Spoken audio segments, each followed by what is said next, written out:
Yo, what's up? How's everybody doing? Welcome to Rossoneri TV. We're back, baby. We are back just in time for the end of the season. Finally, this nightmare of the season is over. Two more games. We'll discuss that, the remainder of the last two games. We'll discuss what's happening with Furlani and them all. And we'll bring down the music in a second. We'll invite guests. We'll do all that good stuff and talk about AC Milan, the most embarrassing club in Europe. It has to be. I mean, we have to be the most embarrassing club in Europe. It's not because of yeah, I think our fans are a little bit guilty, but it's really because we know who is making Milan an embarrassment. It's the owners, etc., etc. On this channel, we've been telling you for a long time. A lot of people rejected it. A lot of people were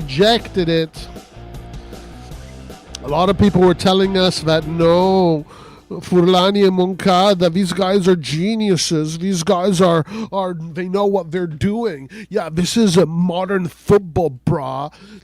Dude, we're in 2020 now, dude. It's not like 1960 modern football. Furlani, Excel spreadsheets, algorithms. Fuck you. And all the people that came to this chat and gave me shit because I was telling you the truth while you fell for fucking fairy tales. Boom. Truth hurts. Y'all are fucking all of the people, well, I don't want to say you because the people that are here are probably the intelligent ones. But the people that used to be here that really got their pussies hurt because we were telling them what the situation was. Fuck you. You guys are losers. And you're still pretending to not have learned anything. Oh, look, we got a guest here. What's up? What's up, rock and roll? Listen, man, whenever Inter wins, I get so fucking pissed off I want to go live. It looks like you have the same issue as me. No, actually, I'll be honest with you. I just go live because I had time today. Okay. I didn't even watch the game, to be honest with you. Listen, say names, Roy. Say names. Say names? Say names, man. Say names. You want me to say names?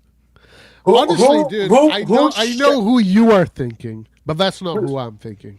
Who called us pieces of shit, negative, fake fans for trying to avoid this exact scenario that we're in? I know you were talking about, the YouTubers of Martino and fucking MWP, those guys. I'm actually not talking about them. I'm talking about the people that used to be in this chat. That used to be all friendly and all like, yeah, blah, blah, blah, blah. Used to be all cool. They're going to come back. You know? I'm talking about the people that used to be in this chat and used to support the channel. And the moment that they heard the truth, they all fucking, their pussies started hurting. And they all fucking gave a shit. But who was right? Well, of course, I mean, I knew that what was going to happen. But these guys, they haven't come. They need to come back here and fucking apologize. I could have forgiven, a few months of hope, right? Maybe even a year of hope. But we're going on 3+ years of trying to open people's eyes to the truth and then rejecting it and calling us pieces of shit for just trying to tell them what's actually going on and the path that we're heading down. And it's an ugly one. It's not pretty. And that's exactly what happened. Okay, 4 years ago, I could have understood, resisting the pleading that we made to you to not support RedBird, to see the shit direction we were heading in, right? Like, I could understand that long ago, even after the Maldini firing, which was so hurtful, so terrible. It stings to this day. Every time I think of Maldini, it pains my soul, right? But there was a 6-month period where we were like, people were hopeful. And I wanted to forgive them for their hopefulness because I get that some people are just fans. They're cheerleaders. They can't help themselves. So we gave them some time. We actually gave them a grace period to fucking come around and listen to us, and they still never did. Never did. It has taken nearly 4 years, and now every single Milan YouTube channel is saying the exact fucking thing that we've been saying for 3+ years straight now. Yeah. It's 100%. painful to watch. It's painful to watch them pretend that this was their opinion all along.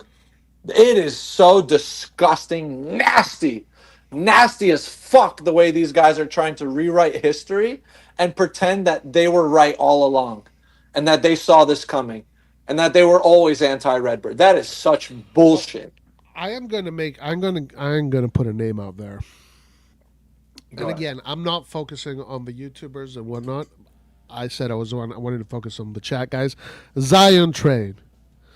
I want to focus on Zion Train, who came on this live and told us, that Maldini did not know what he was doing, and that Furlani and Moncada were geniuses essentially, and because Furlani was able to renew Leao's contract, and that was his motive, and that these guys were going to be the solution. Now Milan is going to be great because of these guys. And he fucking even called me a racist because because of the direction Milan was going. And now today you can see Zion's Train's comments all over the fucking place in the various YouTube channel, Milan YouTube channels. He's saying the exact same fucking thing we were saying. He's saying these guys are useless, they suck, they all need to go. Now his pride, I'm sure he's got lots of pride, so he will never admit that he was wrong about Maldini. But he is saying that Furlani and all these people need to go. I want to put out his name because this guy was a guy. These are people that used to be our friends. They used to be with us. We used to be an army together. Yeah. The moment they fucking heard a little bit of the truth that didn't resemble their fandom for AC Milan. Correct. And now everyone's apathetic and no one gives a fuck, and now everyone doesn't even care about Milan anymore. I don't know who the fuck is watching the videos for the other channels. I really don't. Like, are those fucking NPC bots or what? I don't know. Like, who would listen to those fuckers? I mean, at the end of the day, it's like, how can you hear for 3 years, like, there's no hope with AC Milan, guys. There's never was any hope. Like, what are you hanging on to? There is no hope. The way this club is set up is not set up to win. It's the way it's designed. The way it's literally designed not to win. It's designed not to win. Exactly. If you want to report a profit and be as profitable as possible every single year, you are literally designed to fail, bro. You're designed to fail. You want to profit every single year, but you don't want to put experts like Maldini, experts in football, leading the project. Like, I don't understand. You want to be profitable and have people that don't know what the fuck they're doing when it comes to football at the same time. You can't have those two things at the same time, bro. Yeah, and again, like, Jerry said what he wanted to do, and this is exactly what we're doing. Exactly what Jerry said. He said he didn't want football people running the club. That's what we're doing. He said that he wanted a club that resembled Tottenham in the EPL. And they almost got fucking relegated. They almost got relegated, by the way. So imagine that. But that's what he's doing. He's essentially using a term that Red John used. He has redimensionalized AC Milan into this club that lives in this limbo where they will never take risks to become an elite club. It's all about just making money. It's all about making money. And this is exactly what he said. When you listen to Jerry in his economic seminars, that's when he's being honest, because he's not talking about football, he's talking about economy. He told us exactly what he was going to do with Milan. This is exactly what he's doing with Milan. And I can't believe people are still talking. Oh, we got the best midfield. We're gonna win this. The Scudettos. Oh, Allegri is here. Shut the fuck up. None of that matters.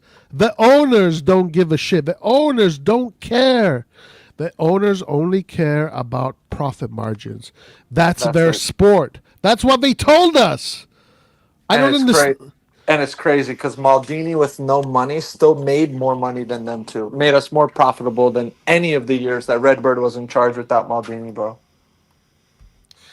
Yeah, yeah, and Maldini also, he was a professional and he was instructed to pay attention to the profit margins, Hmm. and he did, and he actually he did a really good job with that. He's the one that kind of solved the issues with all the with with our situation, our financial situations. But Maldini brought to the club what the heart, the meaning. What does it mean to play for Milan, and also the technical approach on how to build a team. Yes, yes, exactly. He extracted the maximum value out of things that were their preset was low value. Like their default value was low, but he extracted the maximum value possible out of it. Yeah. So, But listen, I want to talk shit, man. I'm not gonna lie. Like Kush, you're a stupid bitch. Martino, you're a fucking you're a psychopath, fucking midget. You got anger management issues. You got fucking problems, bruv.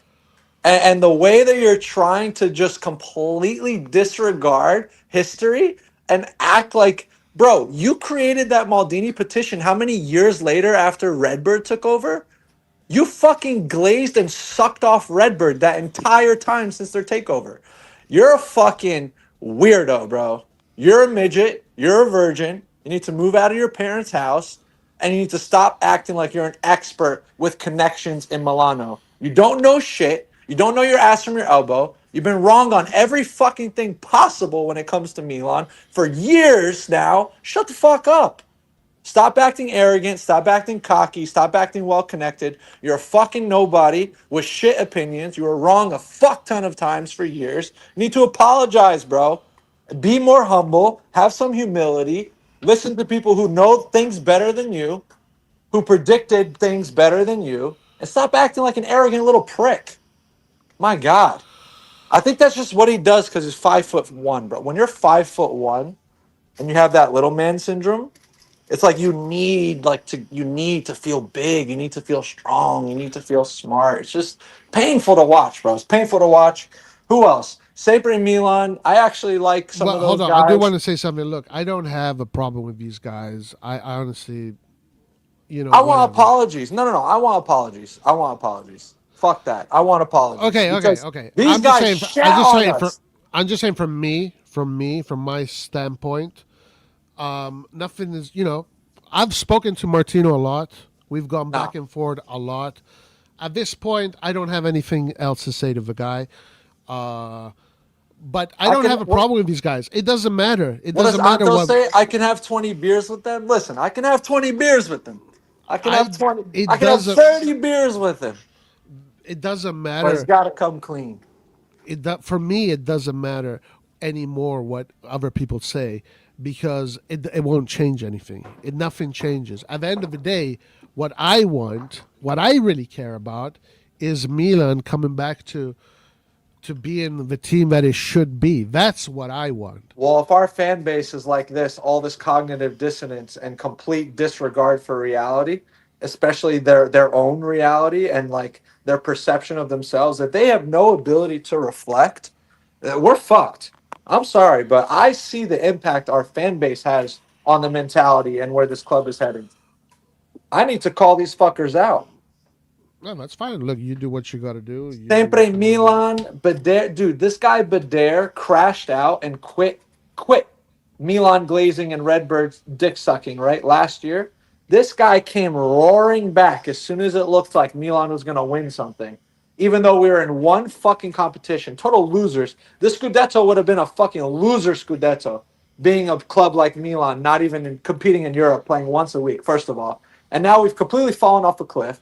But this guy comes roaring back as soon as it looks like Milan's going to win. Capitulates on everything he said when he quit and stopped supporting RedBird a year prior, just because it looked like Milan was going to win. Same for Red John, same for a lot of these guys. They saw Milan winning some games, stripped away all the context of why Milan is winning, because we're not in fucking Europe, we're not in any competition, crashed out of every competition early. And these fucking guys just came horny as fuck, super horny, thinking Milan's going to win.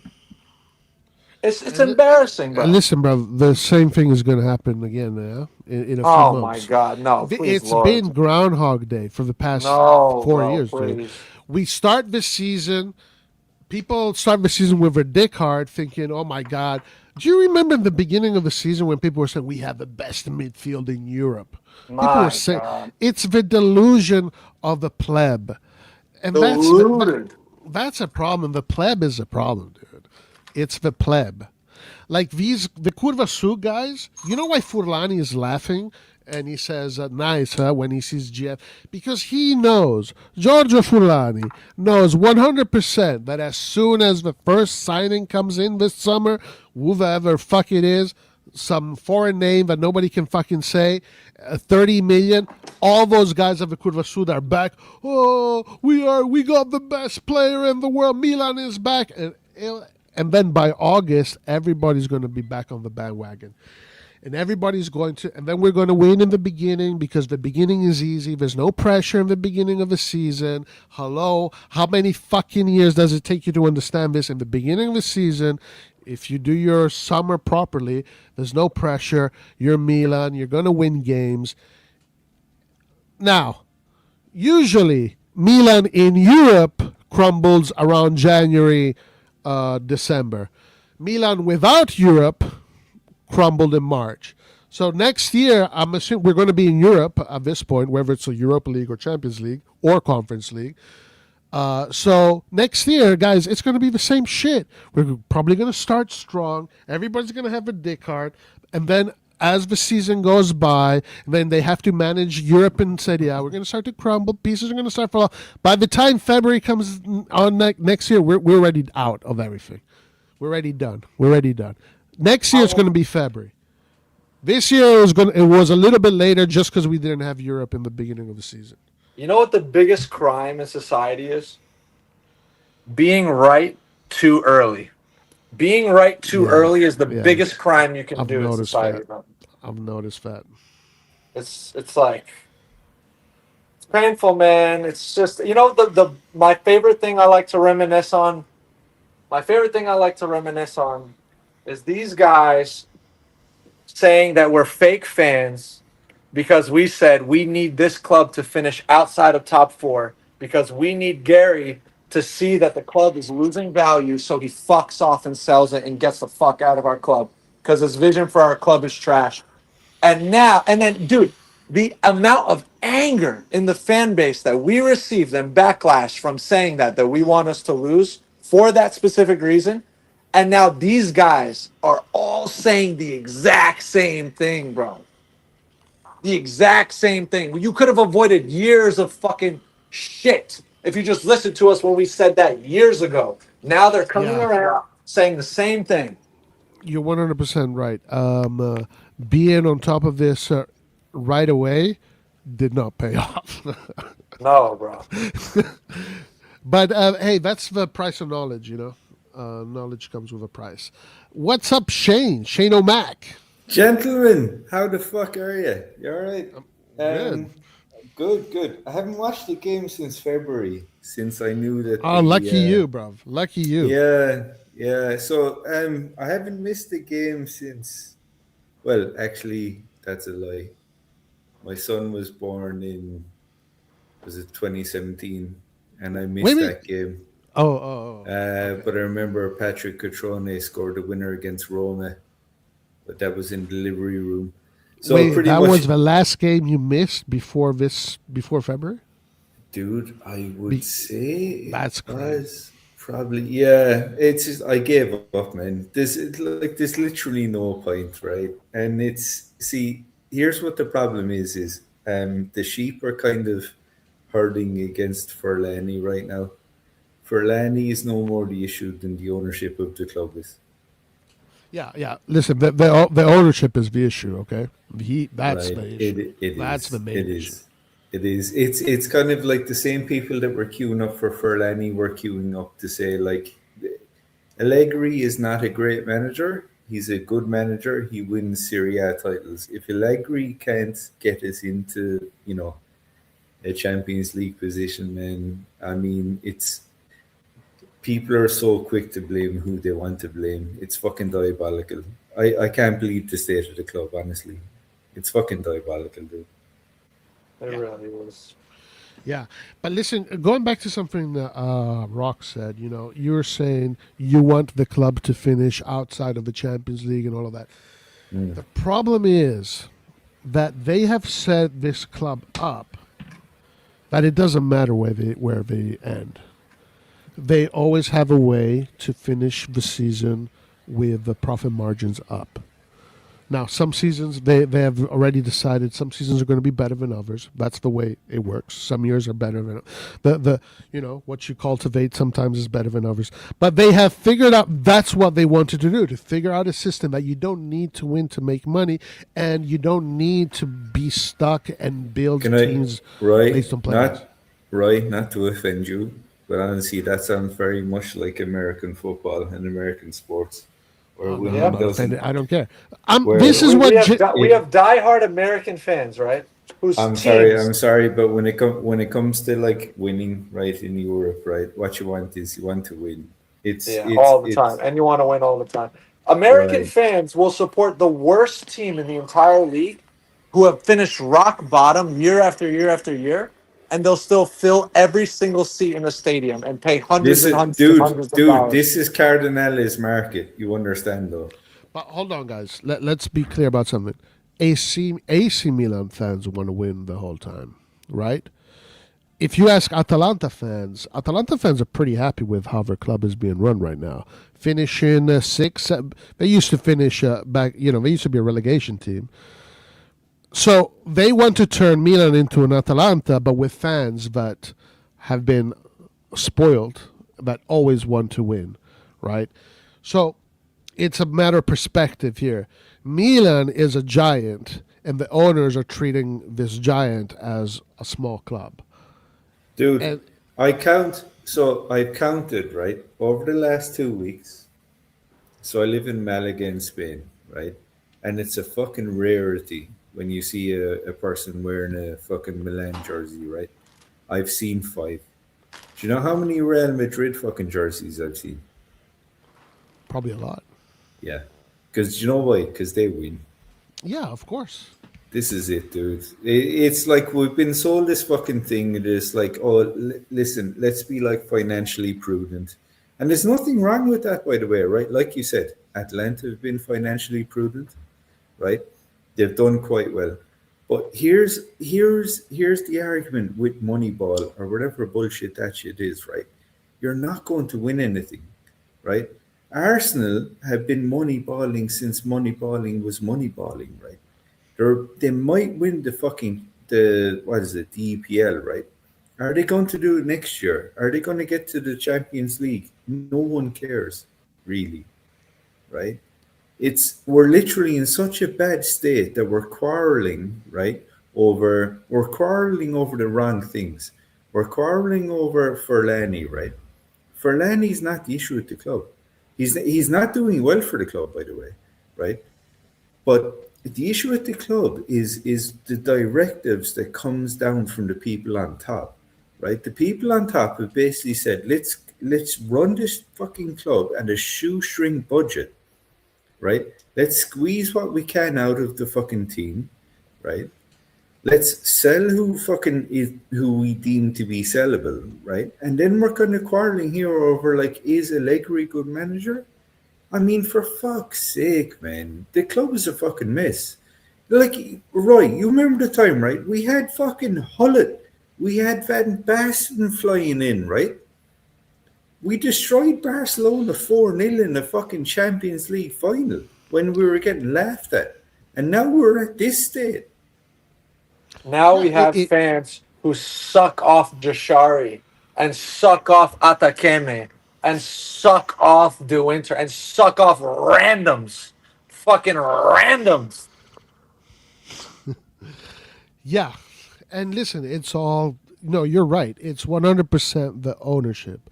The reason why we beat Barcelona 4-0 back then is because we had an ownership that wanted to do that. They wanted to do that, and they were adamant on doing that because that was the plan. This is not the plan. Today the plan is don't even face Barcelona in the final. That's too much of a risk. That means that we have to spend a lot of money on big players. That means that we have to bring the salary cap up. That's too much of a risk. We got to keep everything at a certain point where we know the profit margins are always going to be good at the end of the season. Yep. Hence Yep. Tottenham. That's what they want. They want Tottenham. It always boils down to this. Is winning a bug or a feature of your project? And with RedBird, winning is just a happy consequence if you get lucky. Their feature for this project is to make money. If we win, that's just a bug. Oh, great. That's awesome. We won. Like, it wasn't planned. We weren't planning to win. It wasn't our aim. We were aiming to be profitable. We were planning to make money. If we win as a consequence of that, great. But it's not really like what we're aiming for. It's a bug, not a feature. No, man. Do you know what the worst phase about this shit is, though? The worst phase about this shit, right, is so the like, let's say the age that we're in, right? So we now have like Canadian DEI hires, right, that have been like basically hired by the club to tell us how we should feel about the club. And then we have other fucking guys over in New York living in their parents' basement who tell us how we should feel about the club, right? And they always seem like, I'd say, about 6 months behind where the club is going. And that fucking sucks, right? Because for me, right, it's like if you have any bit of intelligence and you know where the club is going, you know it's going nowhere good until fucking Cardinale sells it, right? And we're kind of being made to believe this lie that, like, oh, we're trying to get better. We're trying to get better. We're trying to get better. You're not trying to get better if you sack Maldini and fucking throw him to the curb like a dog. That's the thing. They're just trying to do it without him. They really overestimated like their ability in this space, dude. They did overestimate, and also Jerry's words. He said he had no idea that firing. He said an executive, right? He never said his name, but obviously we know who he was referring to. He said he never had an idea that firing an executive would have garnered that type of reaction. Right? These guys are clueless. They don't know what they're doing. They're approaching football as this way of doing, corporate business in America, and they're applying that onto European football platform, which just they don't make sense. They don't have money. They don't have money. They're broke. Yeah, and at the end of the day, it's just not going to change. Now they're saying this year we did 101 in capital gains. Let's see how they spend that money. But you see, that's going to be a test.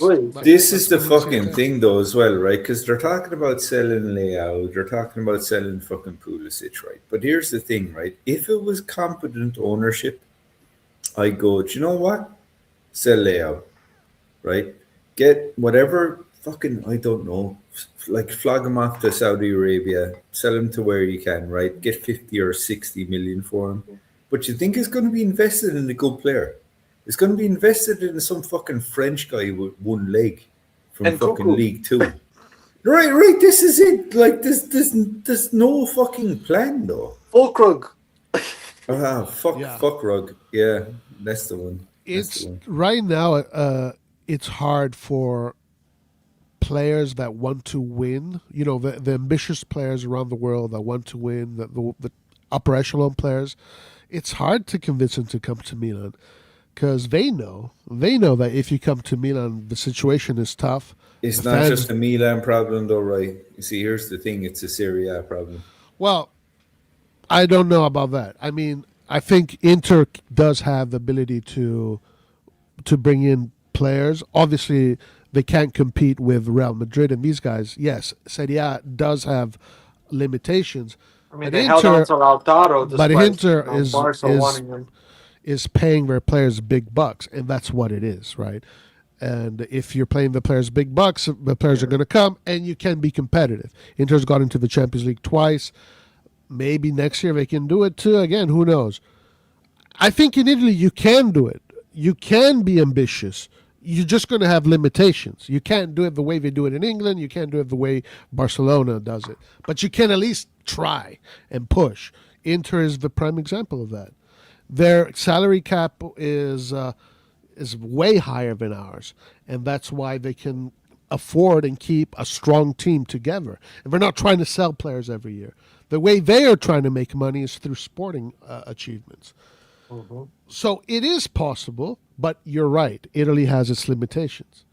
Now, Milan, in theory, has more resources than Inter. So if Milan tried to be a top elite team, they would be above Inter. Of course, again, we wouldn't be PSG. We wouldn't be able to do what PSG does because we don't have those kind of revenues. But we would have better. We do have better revenues than Inter. We can be even more ambitious than Inter. Yep. But yeah, of course, Serie A has its problems, and nobody's denying that. But at least we can try. Can Red John come on the live and explain why Inter didn't collapse this year, even though he said they were going to collapse the last 5 years straight? Yeah, right. And this idea of Inter collapsing. Yeah, Inter collapsed really hard, Red John. Scudetto, Coppa Italia, really poor campaign in Europe. Horrible. They did terrible. But, I mean, last year, if you look at Inter last year, they went till the end on every competition, and they lost every competition, but they were there. They were right there at the finish line. Where was Milan? I think we were at home with our thumb up our ass. Right. This year, Inter added 2 more trophies to their collection, and next year... but we added the We Beat Inter trophy, Roy. So. Oh, yeah, that's the best one. That's the most best important one. one. That's better than any trophy they got this year. And I think Inter, after having won the Scudetto this year, that kind of took off the weight from them losing it last year. And I think next year they're going to be better in the Champions League, and they can go further ahead and not be an embarrassment like they were this year. Anyway, we got Nico in the house. What's up, bro? What's going on, fellas? What's up, my boy? How you been? Amazing. Amazing. I see Rock is going off on a tangent, doing his thing. Always. Shane's here. That's good to hear. Shane, how you been? Listen, guys, honestly, personally for me, I'm not upset anymore. I'm not disappointed. I'm not angry. I've been through that phase all over 2 seasons ago. The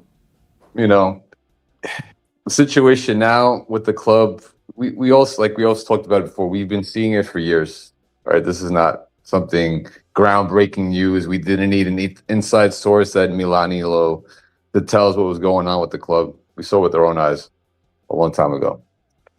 Yep. All right. What's disappointing is the fact, again, that we have a majority of the fan base, so that's the loudest, the younger generation, that go on and push the agenda this is acceptable, that this is okay. That, yeah, they're rioting, they're complaining, signing this petition for Forlani to come out and for Maldini to come back.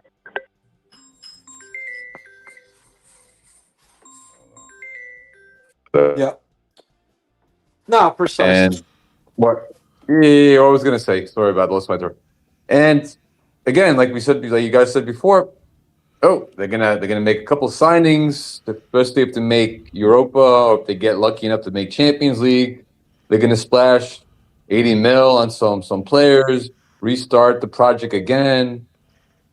Some people are gonna get happy. They're gonna get excited. Certain podcasters are gonna say A++ signings, amazing, and then the recycle is gonna start again. And listen, you cannot win this way. No, you can't. They're telling you. They already told us. Again, they already just told us we're going to revolutionize the squad again. Like, It's 4 years in a row you fucking revolutionize the squad. That's not how you build a winning team. They say that just to fucking make the fans excited because they understand the psychology of a pleb.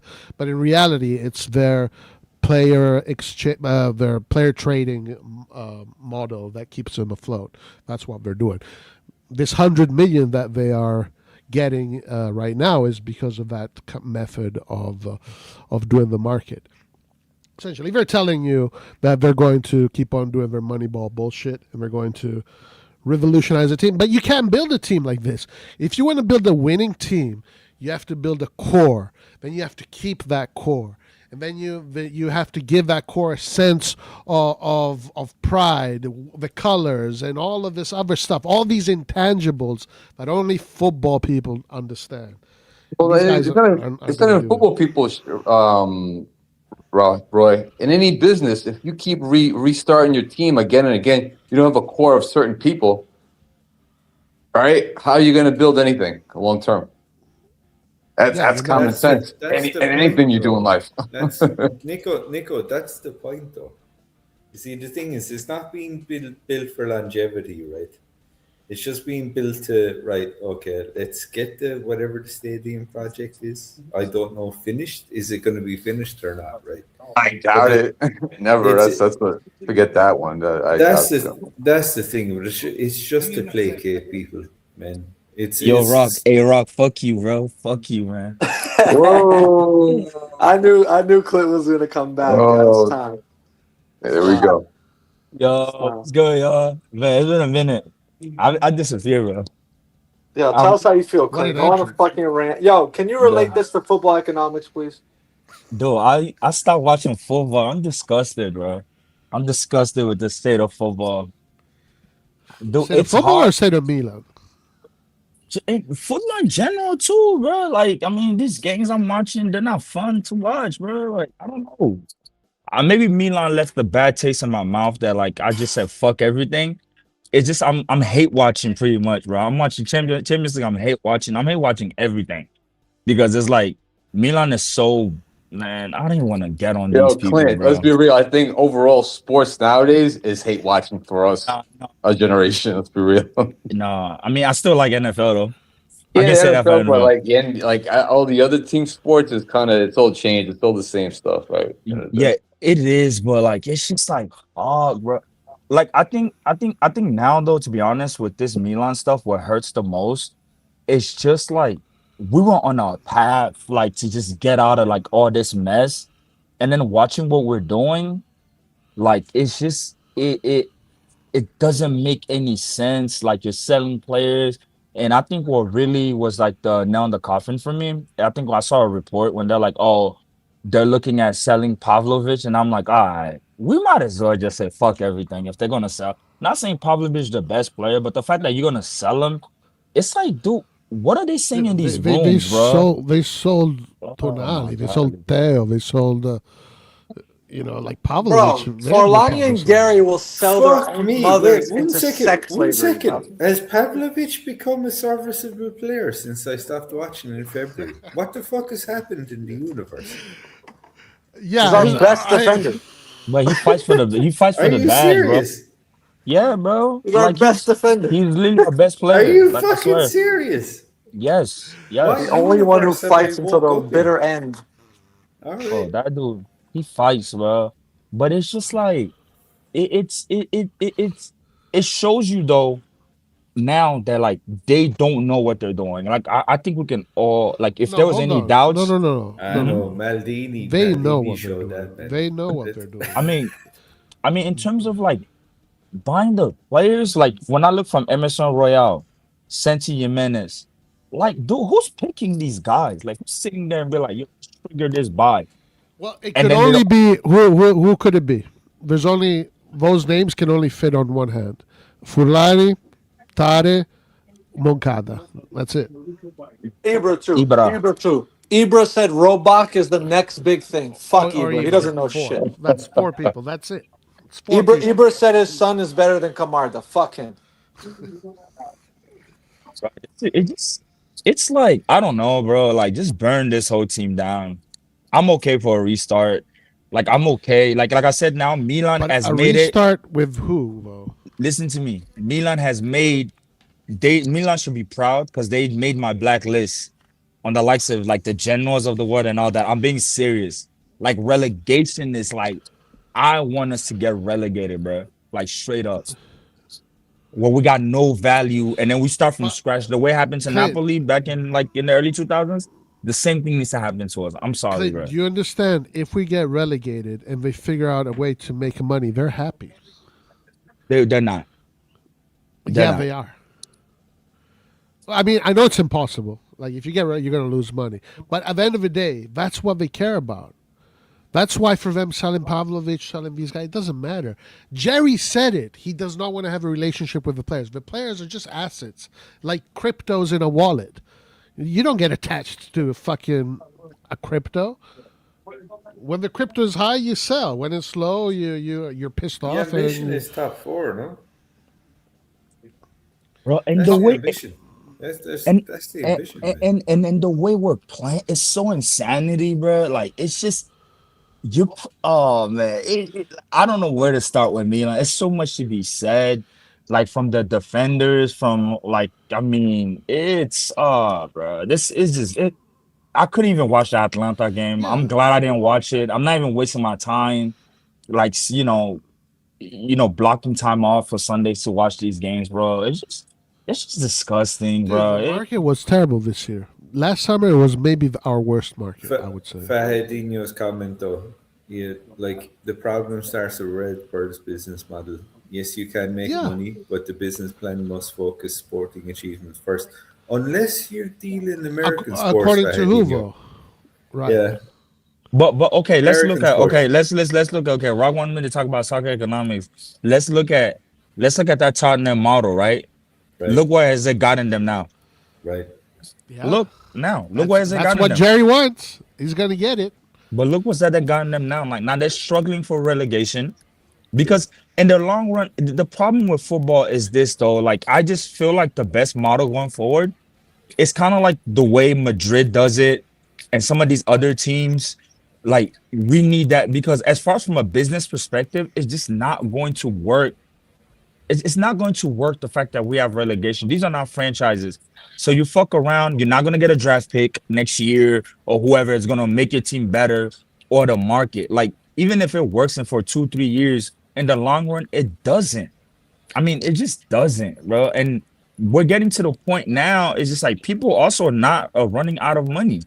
So, or like if they keep doing this like 2-3 years from now, are people still going to be going to the stadium? I saw somebody put in the chat that they're using I tourists. think I so. mean, how many tourists can they No, bring they to are, Milan? dude. They I are. think They they are. are. They are.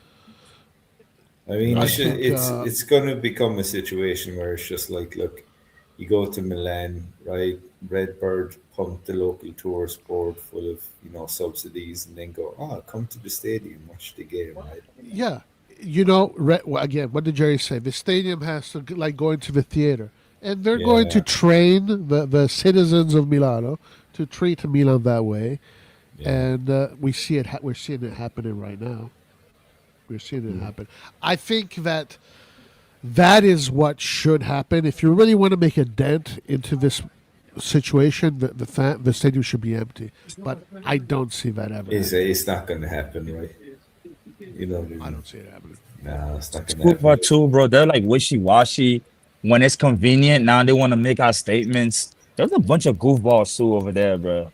They Well, to piss be me honest, off. dude, I mean, they wanted to stab Maldini in the back until times got good. Then they loved him, and next thing they hate him again. So, I mean, And I can't really blame Allegri, bro. Like I can't even blame him. Allegri is the last to I blame, dude. can't. Like If you're gonna look over blame the situation Allegri, you're in. that's it, right? I mean, So I don't know. that's it, right? Because I don't know. you see, the thing is like, imagine when Pioli was at Can his y'all hear me? shittest, Oh, right? I'm not hearing myself, bro. Yeah, we Right. can hear you. Can you hear? Can you hear us? I guess the sound went away from me. All right, Can you Shane, hear you're me? saying? Sorry. Imagine when like Allegri was at his shittest, right? And we were getting fucking smashed by fucking Sassuolo, right? And we were just like we were crying out for a decent manager.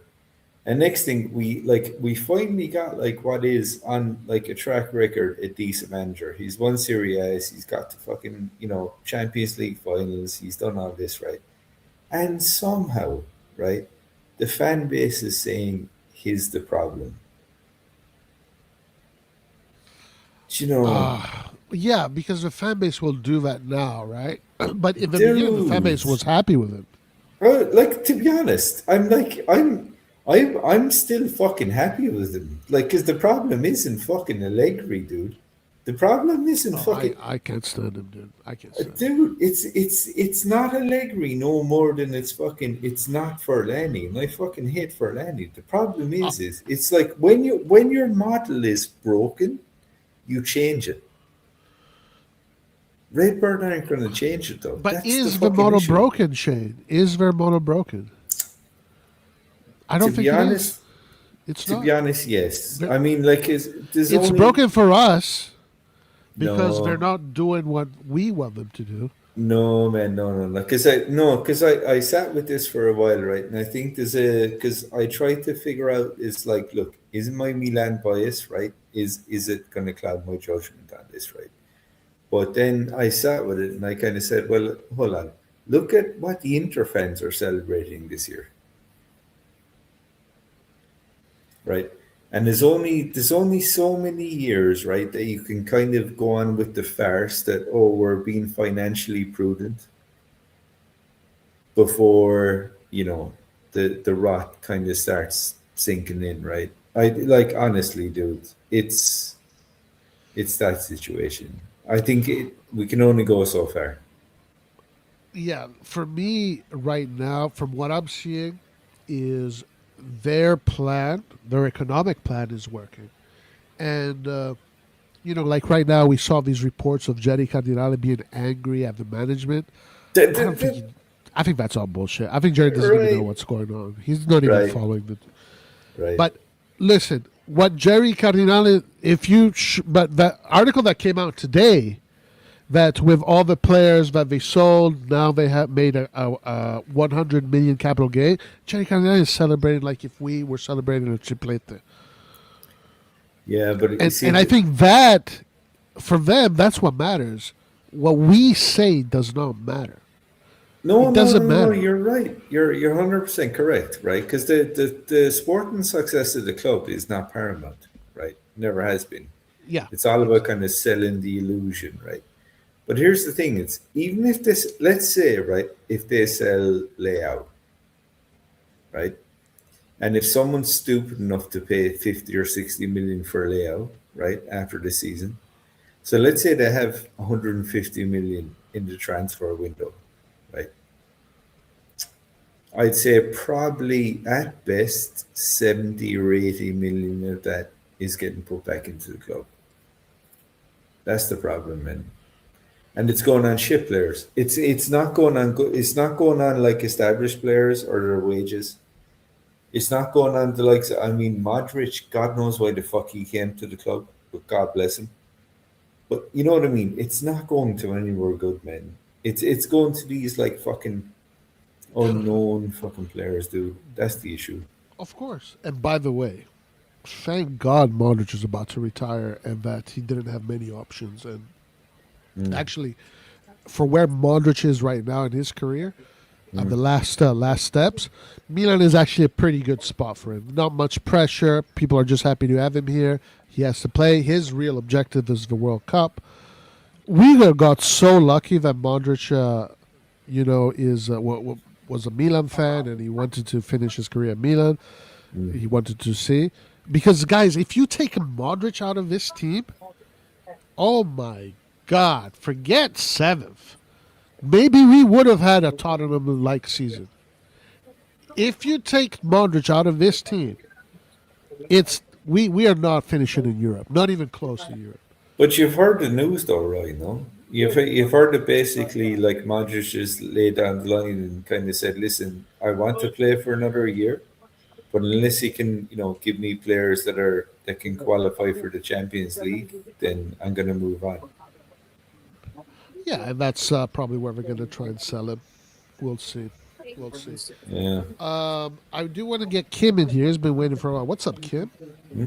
Oh, good morning, Down guys. under. Been a hot Morning, man. minute.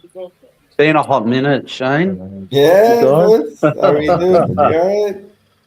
Oh my god, what the fuck's going on in this club, man? Honestly, like I just want to start off with like Pavlovic, bro. I couldn't care less if they sell him. To be honest, could not care less. I don't see Pavlovic as this big player. I don't know. Nah. For me, Pavlovic is not such Nah. a fundamental player.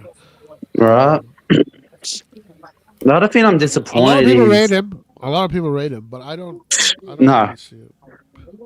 what else? I'm disappointed with the Court of Sword. Where the fuck have they been all this time? Now they come out of the closet. Come on. And this petition as well, 50,000 signatures. Like, really? Well, look at you compare that one to Mbappe out of Real Madrid one. Holy shit. Like, huge difference.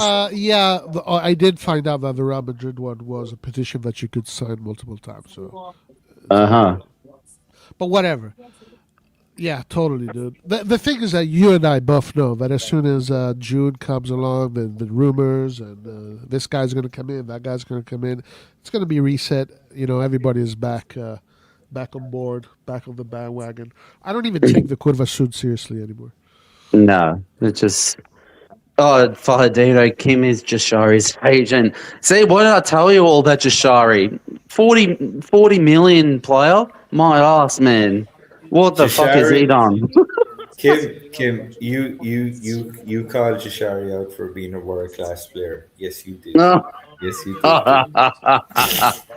Nah, man. I told you all. Who the fuck was he? Who is he? It was Fucking obvious. hell. You can't come from the Belgian league and just think you're gonna play Milan and fucking just dominate and be the boss. And there's no chance.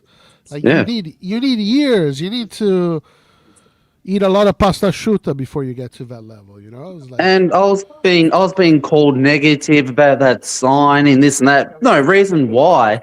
He's not worth 40 million, so of course you're gonna be harsh with the price tag. He's definitely not worth that. I'll tell you that much. yeah, and he's not very good off the ball. I noticed that's a big problem.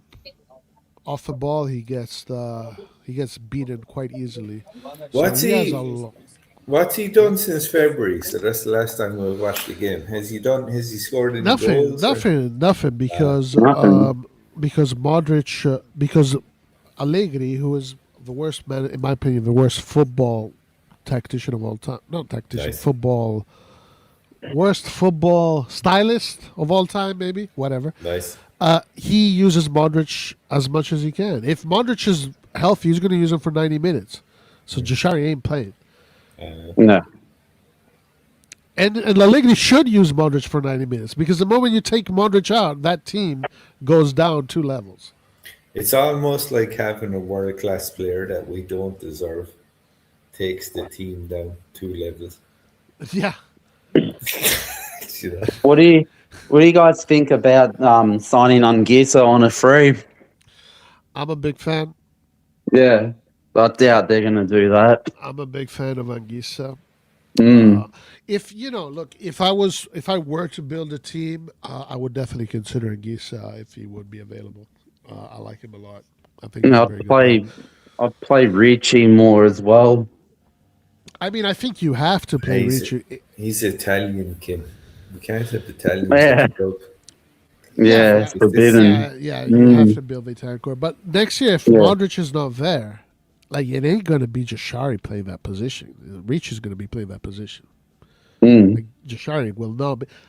Guys, I'm saying it right now, okay? If Modric is not here next year, and let's say they don't replace him with a champion of his level, and we have Bring back Jashari, Juranovic. we have Jashari and Ricci in the squad, Ricci will be the starter, not Jashari. Mm-hmm. You Absolutely. fucking bring that to the bank. Fucking hell, is Shari been that fucking disappointing? No, he's just Yeah. not. He's not ready yet. He's not ready. He's not ready to be a starter for Milan. You know. Fuck. A lot of people were gassing him up, especially one in particular was saying that he has the best energy out of all the midfielders on the team. Yeah, because he never fucking plays, of course. Yeah, exactly.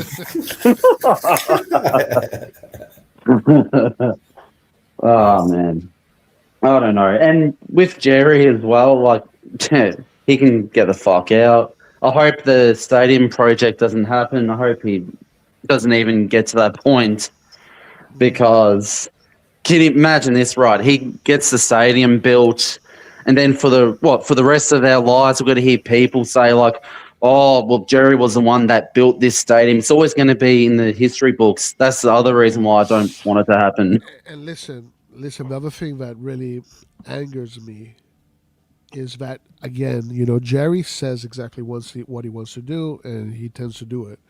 And he said that even after they sell the club, the intentions is to keep some kind of connection with the club, maybe keep shares, because they don't want to sell a football club. They want to sell an infrastructure. The goal is to build this infrastructure, stadium, hotels, blah, blah, blah, all this stupid crap that is supposed to align with the squad.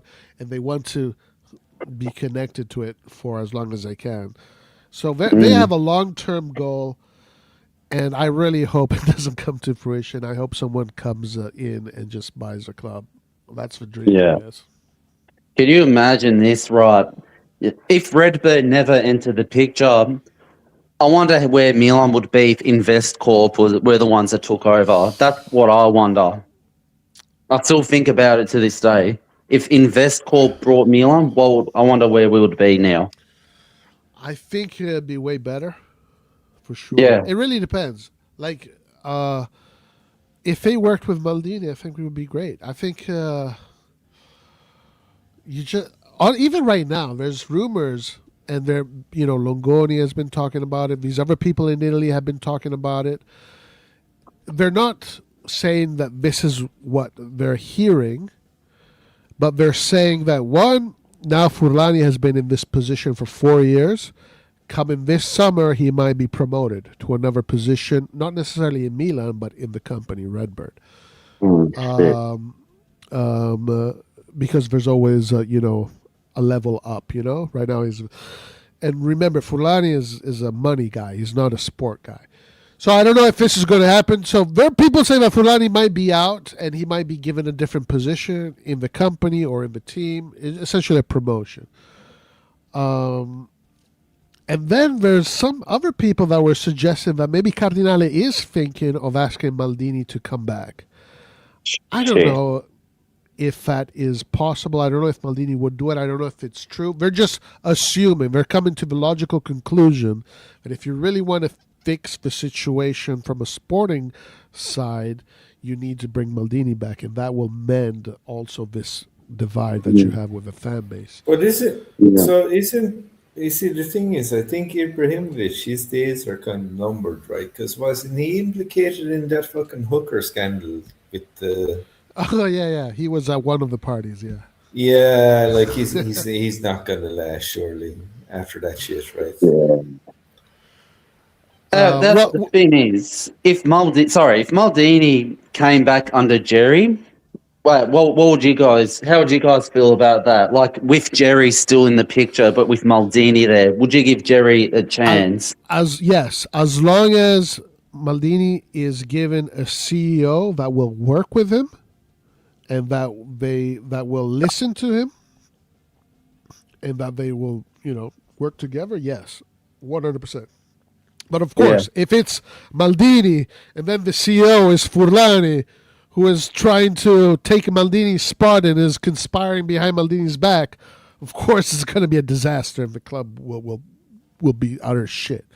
But if the chain of command is healthy, the owner has a plan, has a project, he wants to make money, whatever. Maldini will help you make money. He already showed that he can do that. The CEO is on board, and Maldini does his thing, then then it's great. Then I think it can be Jerry, it can be whoever, it can be fucking Elliot. For heaven's sake, we will achieve our objectives, I believe. But the chain of command has to be healthy. It can't be like what we had when Maldini was here last, with Furlani that was conspiring behind his back, essentially. It's not going to happen, though, Kim.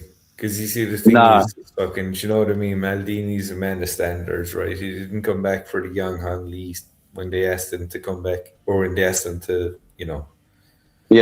that's right. Right, so he's not going to come back after getting fired by the same guy. If the same guy calls him and basically goes, listen, come back to the club, we're really sorry, he's just going to go, fuck you, right? That's exactly what I think. No, I think that's what Maldini would do. I think Maldini has too much integrity to not. He's too smart. He's too smart for Jerry. Anyway, he's not gonna come back. No chance. As much as I love him to come back, he not under Jerry in my eyes. No. Well, we need big dirty fuck off like billion fucking Arab oil fund money, lads. That's what we need. What's happening for Masada? Is he now available again? I don't think. Sorry, I just want to respond to this. I don't think Maldini needs like a full authority. No. He just needs freedom to work, but not full authority. I don't think he needs that. And because he said that, he didn't need that. And it was a lie. The media, or people in the media were saying that he wanted full authority. That was the Jerry PR team. At least that's what yeah, big budget helps. Maldini showed that he can win even with a smaller budget, but I don't think that he needs full authority. He just needs the freedom to work. He needs people he can work with. Yeah. And also hearing not hearing, but for a while I've heard some people suggest that, Milan should bring back Galliani. And I'm just like, no, he's turning 82 in July. There's no way he's in any condition to be working, I think. He's 82. What people think he's going to change? We don't need Galliani. No, he's not going to do anything, especially at 82 years old this year. What's he going to change? Yeah, Galliani is obviously, it's not that he's old too. It's just like, we don't need him. No. You're right. He is now getting a little bit, old. I hope he lives forever, but he is getting old. But yeah, Maldini is enough. Honestly, that's all we need. We need Maldini and a team that works with him, a CEO that works with him, an ownership that works with him. And then he takes care of the rest. He can do it. Nobody's more qualified to do it than Maldini. Nobody on this planet. Mm-hmm. There's nobody. He's literally 1 in 8 billion. He knows exactly what you have to do to make Milan a sporting success. He knows how to build a team. He knows how to make the players believe in the project. He gives, and also he just the respect that people have for this guy is out of this world. It's almost, he's revered in the world of football. You guys saw it with Thierry Henry, right? Remember that? Remember Thierry Henry and Micah and the other guy? They were like little Jamie girls they were like little girls at an Elvis Presley concert. That says it all. Yeah, he's one of these characters that is bigger than life, so. And that's because of the work of body that he did. It's not that people just gave it to him. It's because of what he did. This guy's a captain of captains. He was 8 Champions League finals, best defender ever, a person that everybody respected. Nobody talks badly. The only people that talk badly of him are as the idiots of the Curva Sud. Everybody else, like this is the guy. This is the kind of people you want at your club, And he understands Milan more than anybody else. His father was part of the club. Gents, I'm going to have to go to sleep. It's fucking 1 a.m. here, and they're going to be severely hungover tomorrow. So, anyway, all right.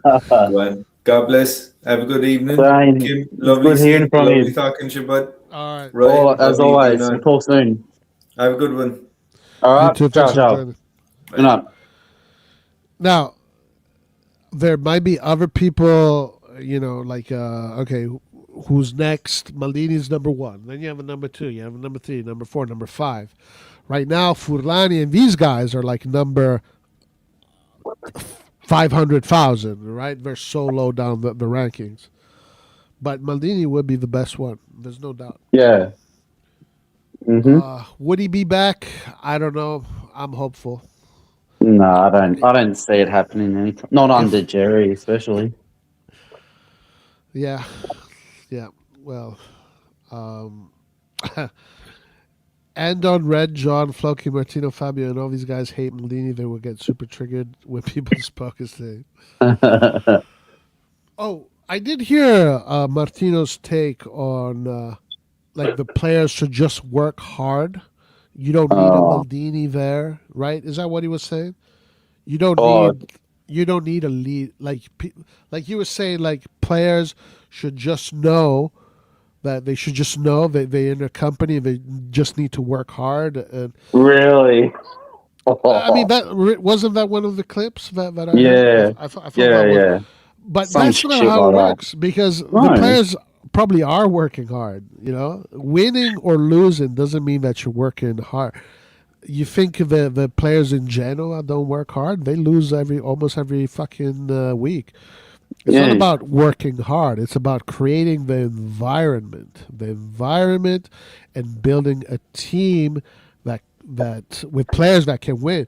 Yeah, I'm sure Estupinian in training works really hard. I'm sure Emerson Royale works really hard, but it that doesn't equate to winning. The thing is, listen, you can work your ass off as much as you want, as much as you can, but it's not going to guarantee you wins. That's Exactly. it. Simple as that. Yeah, working hard does not guarantee you wins. Working hard is your duty 100% because you're getting paid a lot of money and your job is to work hard but it doesn't guarantee you wins. No. Yeah. And they're probably doing that now because it's World Cup year too. Right. Yeah, of course. They want to show their best. Thing is, look, I'm sure that I'm not sure, but I would assume that let's say, I don't know, Fofana in training and in general just works as hard as Modric. Okay, but at the end of the day, Modric is just another level of a player, and that's the difference, right? I can work as hard as I can, but I'll never fucking be Van Basten, right? Or even me personally, I wouldn't even be fucking Jimenez, right? It doesn't matter how hard you work. The reason why a person like Maldini is important is because a person like Maldini knows how to create the environment that helps you to win. Yep. And here's the reason why Leao stayed for his contract. Remember. The contract? What about his contract? When Leao re-signed, Maldini was there. Well, Yeah, of course. All of these players, they had an attachment with Maldini, and that's important. Building that attachment, for them, and that was something that Maldini was really good at. A lot of people didn't see it. Now, the last year of Maldini, the reason why last year of Maldini was poor, the team did not, let's say, have success in Serie A. We finished fifth, right? But because of Juve, we went to fourth. It's because the chain of command was broken. The CEO was not working with him anymore. So there, the environment is broken. So the thing that I was saying earlier is that the environment needs to be a cohesive effort. So if you put Maldini and Furlani, the team is going to fail. Yeah. Because Maldini won't be able to do what he needs to do. So at the end of the day, Maldini needs to be put in an environment where he can work, and then he can create an environment where the team can work. It has to be a chain of command. Mm-hmm.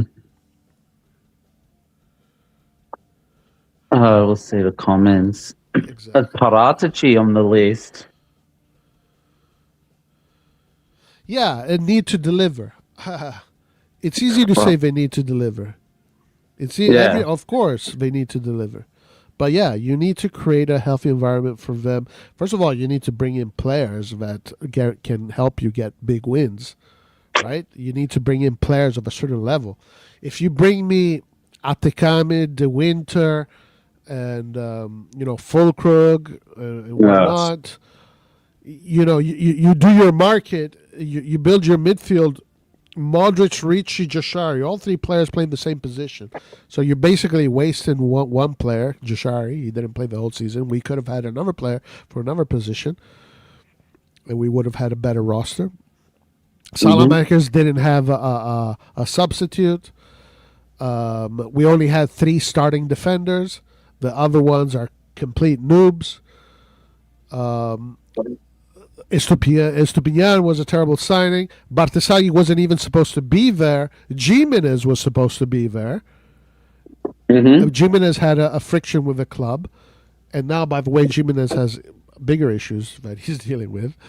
Jesus. That's pretty bad. God. Yeah. So, but yeah, Bartesaghi was a total mistake. It was a happy mistake. Because they wanted to take Bartesaghi to Serie B and do whatever they waste players that way. The offense made no sense. Fulkrug is useless. Signing what for? Tare came into the club with the idea that the team was going to play a 4-3-3, and that's the market that he was going to do. Then Allegri, with his coaching, he realized that the team was not eligible for that, and he moved it into a 3-5-2. So there was already a disconnect in the beginning. All these things matter. Obviously, you're not going to win the Scudetto with all these mistakes. Yeah. It doesn't matter if you win in October, in September, in November. Wow, win in the big game. It doesn't matter. Because all of these mistakes, all of these cracks are going to start showing at the end of the season, not in the beginning. What's up, Massiman? Buona tarde, Roy. Forza Milan. We suck right now. Like I said before, Tare was set up for failure because Fulani decides that kept everyone in the dark. Tare was signed to be a scapegoat. We said this from the beginning. Now, listen, I don't think Tade would have done a great job, to be honest with you. This is just an opinion. Maybe you have a different opinion, Kim. I'm not that high on Tade.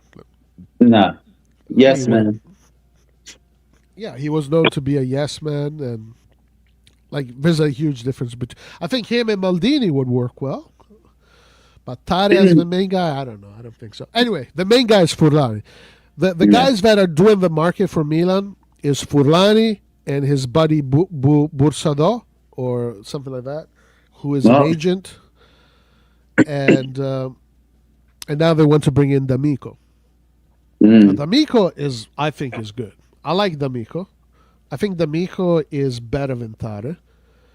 Yeah. And that definitely, there's a level up there from Tade if you bring D'Amico, I think.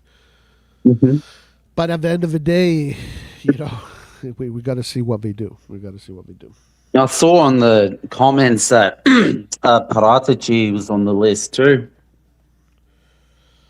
Paratici, that's another one. Paratici, I don't know. I'm not too high on Paratici. He has some scandals that are kind of. Wasn't Paratici suspended from football? Yeah, he was suspended from football. Was Giuntoli available too, or no? Giuntoli is going to Atalanta, I think. Well, that's pretty good for them. I think Giuntoli is going to Atalanta, and Roma is trying to get D'Amico or Milan. That's what the reports are saying right now, which means Tade out already. Like, you brought in Tade. You made him look like an idiot. Now you're going to kick him out. Like, what kind of club are we? And Masada, I think he's left Roma. Did Masada leave Roma? I think so. I'm not too sure. I thought I saw something. Okay. So there you go. That's why they want to bring in D'Amico. Nobody's held tight about blaming him. Listen, Jashari was a terrible signing, man, bro. That was apparently his signing. Like 40 million for Jashari, a guy that sat on the bench the whole season. And for how long did they wait to sign him or been negotiating with him? Yeah. Too long. Right. I think he came in after Modric and he came in after Ricci. At that moment, we didn't need Jashari. The moment No. you had Modric and Ricci, you didn't need Jashari. Why did Tari push for Jashari? It didn't make any sense. That was a terrible signing. If we didn't have Modric or we didn't have Ricci, sure. But we don't need three players from the same position. And also, this is a player that you spent the whole summer negotiating with. I could think of many different better midfielders than him as well. Well, you get one of the youngsters, right? Give one of the youngsters that third spot, and let him get some time playing in kind of like how Maldini was during our Scudetto year. Remember our Scudetto year? Maldini was kind of like a third choice. That was good experience. That's how you want to start building your youngsters. Yeah. But instead you spend 40 million on this guy. Now who knows what he wants to do? I don't know. What if would you trade? Would you swap Jashari for Fajoli if that rumor's 100%. true? Jesus Christ! I wouldn't even think about it. I wouldn't even think about it, dude. Of course. Yeah. Fajoli is a million times better. Is like 5 classes above Jashari. Fajoli already knows Serie A. Fajoli this season is the player statistically with the most attacking plays or chances created. Yeah, of course. Allegri would do that. Allegri would tell you, yes, let's get Fajoli. Yeah. Oh, fuck. Red John is Tata's agent.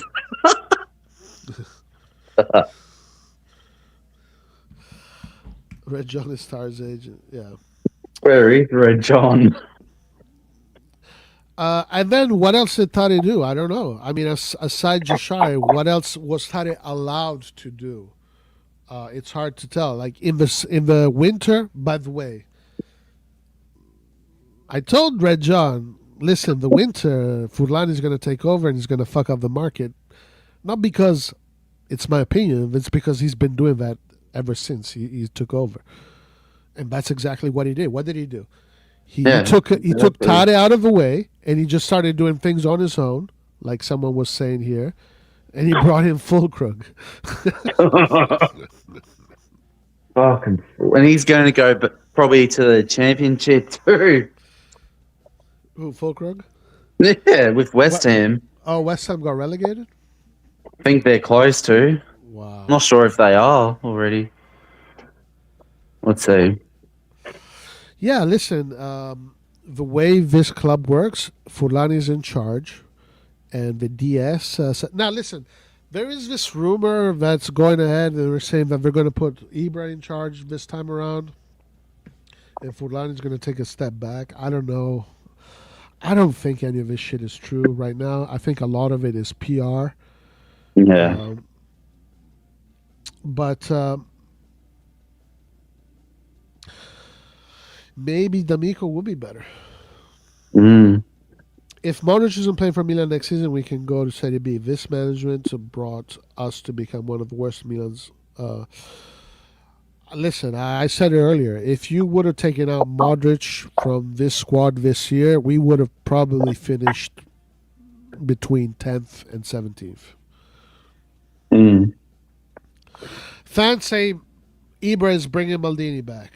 Now, there is one thing that is interesting to me. Theo Hernandez, Mr. Booga Booga Party, he said that Ibra does have the Milanismo in him.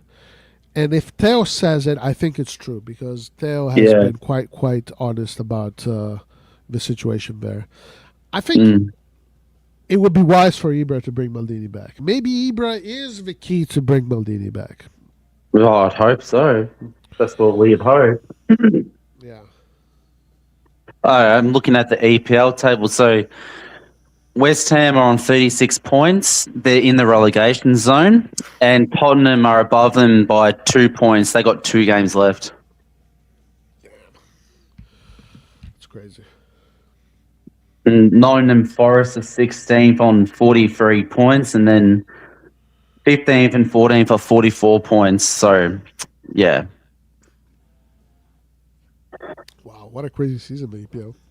Can you imagine Tottenham getting relegated? Holy shit. I mean, West Ham getting relegated is already crazy. Even You that, said- too. You said West Ham, right? Fulcrux. Yeah, they're on 36 points in 18th. Tottenham are 38 points on 17th. 2 games left. Wow. Yeah. Ibrahimovic and Allegri had a fight. Yeah, this is nothing new. Even when Ibra played under Allegri in the early 2010, 2011, they were clashing. So I'm not surprised they had a fight. Allegri, I don't know. I mean, Allegri is another thing. Like I just can't stand his football.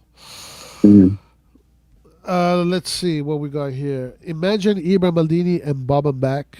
Imagine Ibra, Maldini, and Boban back, and Milan. Dreams sometimes come true. Oh, If there is a way if there is an avenue of a return of the king, then yes, I think it has to be through Ibra. And I think Furlani needs to be out, though. There's no way Maldini can work with Furlani anymore. Those two cannot work together. Furlani should be, honestly, this is what I would do if I was Gianni Cardinale. I would, keep Ibra in the mix, get Maldini in, maybe even Boban. That'd be great. I don't think that Boban has a lawsuit with the club. I don't know if that's even possible. But at least I would bring Maldini back in with Ibra, and I would promote Furlani to another. I would promote Furlani to another position in the company in RedBird. out of the club. Yeah, listen. Yeah. These guys, their sport is the financial management of a company. That's what they get off on. That's what gets their dick hard, is how to manage a company and how to make the company successful. They're not thinking about, winning the Champions League, and the Derby. No. You think Jerry gives a shit about the rivalry between Inter and Milan? No. Their sport is running a company and making money. So Furlani has done a good job as far as that goes. When it comes to the football aspect, he's done a terrible job. So Furlani can be well promoted into another position in RedBird, maybe work for one of the other assets they have, I don't know, or even for Milan in a different kind of capacity. But if these rumors are true, then yeah, Ibra, Maldini, Albertini is a good shout. I'd bring back Masara if I could. Masara is free, yeah. Masara is he worked well with Maldini. Even what was Gazidis? What was he doing? Fulani's. Promote Furlani to Toulouse. Fuck yeah. By the way, the Toulouse fans have also been protesting against RedBird. Same time as we have. Jerry going to be hard to lose. Yeah, listen, as of now, until there's a real good offer, he's going to stay. We've unfortunately we have had to accept that. What's Gazidis doing these days? I don't know. I'm gonna have a look. Gazidis did a good job. Look, even though there was friction and Gazidis was on the wrong side of the equation, but at least Gazidis worked with Maldini. Gazidis was able to see Maldini's vision, and he was able to then convey that to Elliot.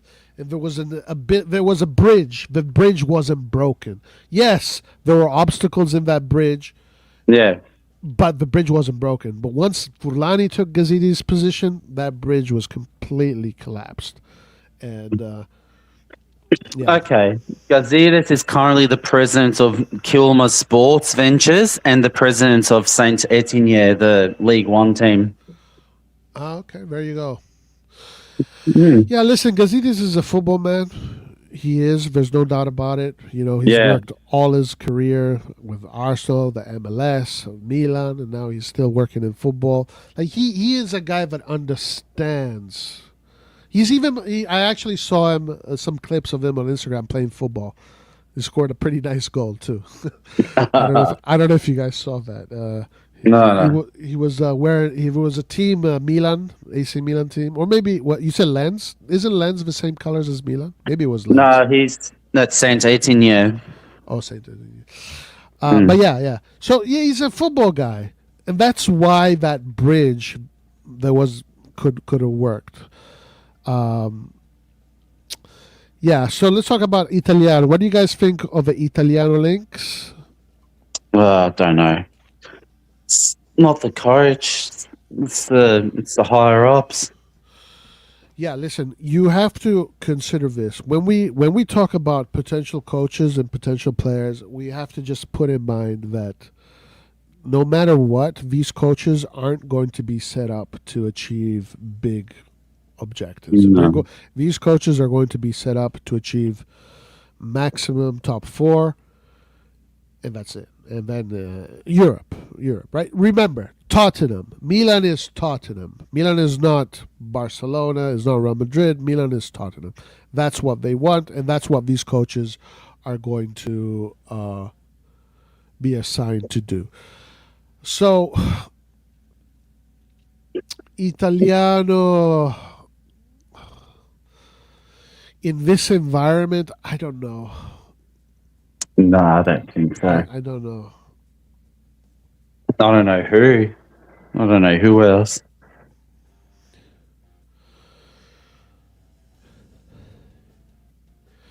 It's hard to say who would work well in this environment, honestly. I don't know. I don't think No. Mourinho would work well at all with I think Fulani. he's going to go to Real Madrid. Mourinho. He's going to go to Real Madrid, yeah. That's what they're saying. Well- But I don't see Mourinho working well at all No. with Furlan, Moncada. Mourinho is I don't the think he would most even. straightforward person in the I world. don't think he would even consider joining Milan in general, Yeah. considering his history. Considering his history and because he's a smart man, there's zero chance Yeah. Mourinho would want to work with. He won't put up someone. with that shit. No. This name here, I think, is a good possibility. Thiago Motta. Mm. Yeah. And the reason why I think Thiago Motta could be a good possibility is because Thiago Motta is in a situation where he needs to come back and put his name back in the mix. And Thiago Motta has been Ibrahimovic's teammate for a long time when he played football. So Okay. there's a relationship there between Ibra and Thiago Motta. Thiago Motta is not in a position where he can ask for many demands. Thiago Motta is actually right down the gutter right now, so he needs something to raise his stock again. So I think Thiago Motta is maybe a better option than Italiano. Or what do you think of Simone Inzaghi? Simone Inzaghi, I don't see Simone Inzaghi. Because he was a name, he popped up not long ago. Yeah, I know. Like, Simone nah. Inzaghi, Simone Inzaghi should probably go to like a top European team at this point. He won the Saudi League. Yeah, he's. I mean, He should be for the national team. He could go to the national team. Yeah, he can. He's still young though, but I think Simone Inzaghi now has graduated to a point where he can shoot higher than Milan. I think. Yeah. But it's a possibility, you know. Even of course, Italiano is a possibility. I'm not saying Italiano wouldn't choose AC Milan if he was given an opportunity. I'm just saying that I don't think Italiano would work well with what they give him. I think it would be very similar to Fonseca and Conceição. You know, that's Too my bad. opinion. Who else is there? I don't know. I would get Sarri if possible with Albertini. Ooh, that would be nice. Mm. Okay, listen. If the situation is, let's dream, like let's get into fantasy world here. You have Albertini and Maldini working the DS and the sporting department. I mean, you can. There's a lot of coaches that you can go for. There's a lot of coaches. And Guardiola, I think he's going to run out his contract. You can even dream that big. Yeah. If an ownership would be willing to pay, you could even go get to that level, 100%. Let's see. Ibrahimovic said Thiago Motta. Listen. If I were to take a guess, I think that's my guess. My guess is if Allegri doesn't stay and Ibra starts to get more control, I think Thiago Motta Yeah, probably. is probably the guy. What do you think about Rafa and who should we bring instead? I think Rafa needs to get out of Milan immediately if he wants to revive his career. This environment is terrible for him. He's become a scapegoat. He does not deserve to be a scapegoat. He needs, he's done his time at Milan. He's given his all, I guess. I don't know about that. I don't know if he will ever give his all anywhere. But, I think Rafa needs to go to another club and revive his career. And he needs to be in an environment where he's loved. He needs to find excitement again. At Milan, people are just booing him and whistling him, and everybody's pointing the finger at him. Yeah. Because the team is built so badly, the coach has to play him in a position that is not his, because the coach is thinking about the least goals we concede, the more chances we have to achieve our objectives. And if I open up the team, what happens? Udinese happens. We lose 3-0 and we get run over. So just the situation is, everything is against Leao. Leao needs to be in the top team like a PSG or a Bayern or whatever. And I think he will do much better. What do you, before we talk about who should replace him, what do you think about Rafa? Yeah, I think his time's coming to an end, it seems. I don't know. I don't know where he would fit in this formation, especially. What's he going to do? Yeah, okay. So let's talk about who we should replace him with instead.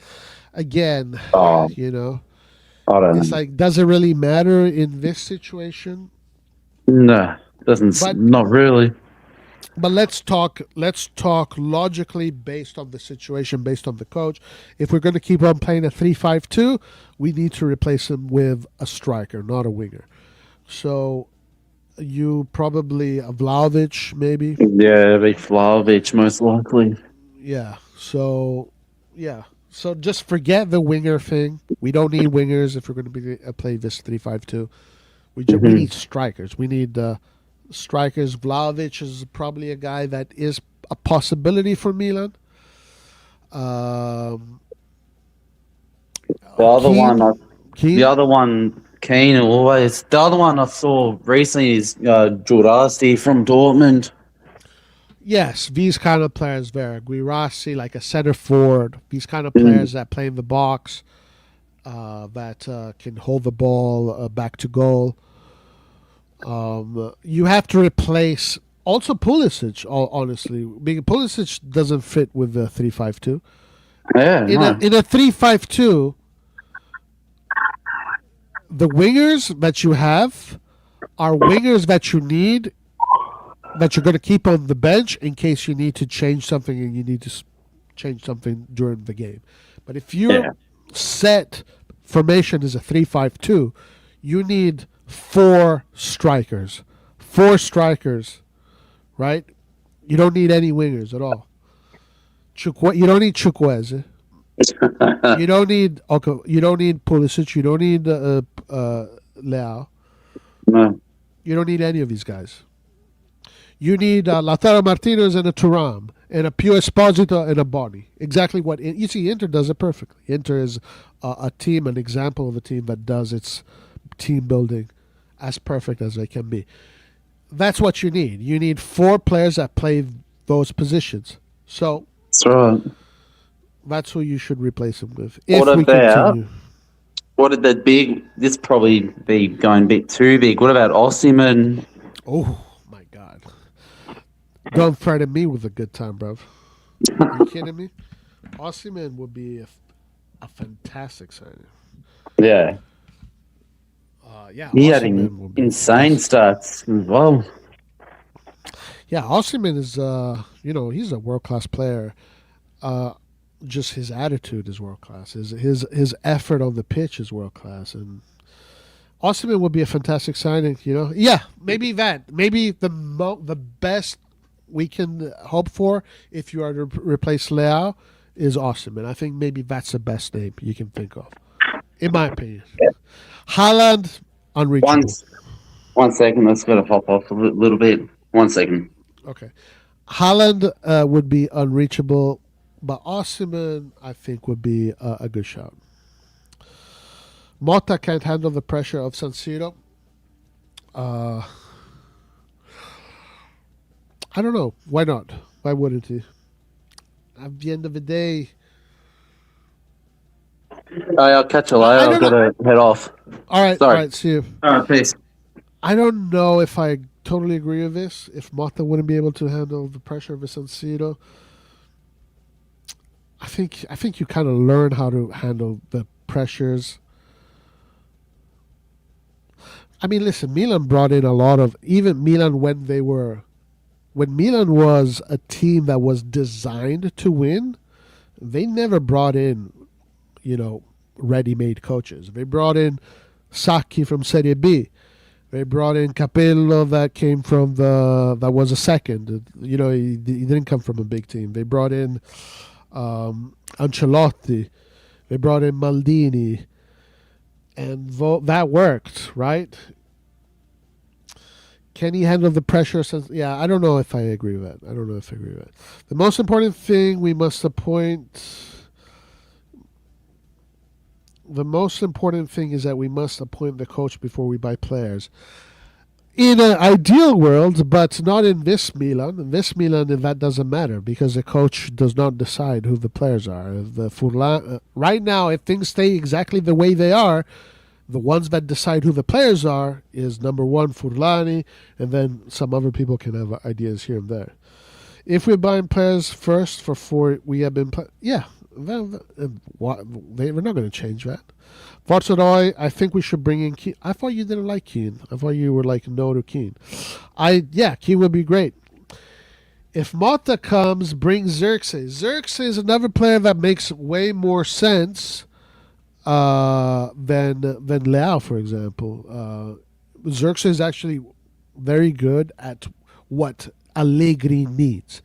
Allegri needs a player up top that is capable of holding the ball back, shoulders back to goal, and allowing the team to come up from its defensive posture into an attacking posture. Xerxes is more or less a player that is good at that. Like a combination Xerxes-Keane in a 3-5-2 is a pretty good combination, I would say. Xerxes-Keane, Xerxes-Osimhen. I think something like that would be very balanced. Players that can play in the middle and that can one can look for depth and one can help the team come up. Keane will be key in a 3-5-2. Yeah, absolutely. Roy, if Allegri leaves, forget the 3-5-2. Yeah, of course. Formation is going to be a different formation based on the new coach. You need new players either way. Yeah, if Allegri stays and it's a 3-5-2, then Leao should 100% leave. That's what I was saying. Now, if you bring in a different coach, I don't know. It depends on the coach, who it is. Motta, for example, is a coach that is... what did he play? Remind me what Motta was mostly doing. I honestly don't remember. Sad days. Yeah, and listen, remember the goal here for Milan is top four. It's not like Motta would be in charge. They wouldn't even be giving them. They wouldn't even give him the same assignments that Sacchi and them were given. Could Gasperini be lured away? Gasperini, from what I saw, my opinion, he clashed a lot with Roma management, and the Roma management is very similar to the Milan management. I think he would. Gasperini is a coach that would probably break the relationship with the current management. But I think he's great. In an ideal world, I think Gasperini would be great. Motta couldn't handle Juve fans. San Siro has more pressure. I don't know. I don't know.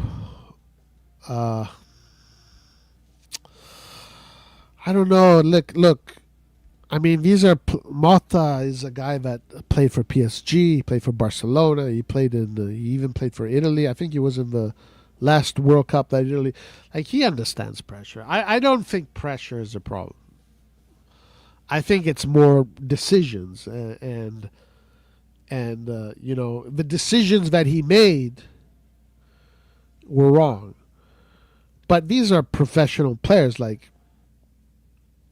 now maybe I would give him a chance. I would, if I were to hire any of these coaches, Thiago Motta, Italiano, Palladino, the pressure thing wouldn't be one of my top things. It would be more like, is he a fit? Is he not a fit? These guys are used to competing in front of 60,000 people, 70,000 people. They're used to competing in. Actually, didn't Motta win the Champions League? I think he won the Champions League. I don't think the pressure is an issue. But maybe you're right, maybe you're wrong. I don't know. I'm with Roy. Jerry Fulani and company are meeting their goals. Top four is still alive and making capital gains. Oh yeah, even if they don't make top four, they'll still make. They've already made capital gains. Motta at a 4-2-3-1. So with a 4-2-3-1, in that case, maybe you can keep Leao, or maybe you change Leao with another player. There are a bunch of them. I don't know. Maybe you guys can tell me in the chat who you think you would play in a 4-2-3-1 on the left wing, if not Leao. My ideal player there would be Vice Verasquilla, but obviously he's unreachable. After him, the next idea I would have is Coleosho, who is an up-and-coming Italian winger, and he is the star of the U21 national team. So I would get him in the mix. Whatever players are there. Now, of course, listen, aside from the big names, the Luis Diaz, Vice Verasquilla, Due,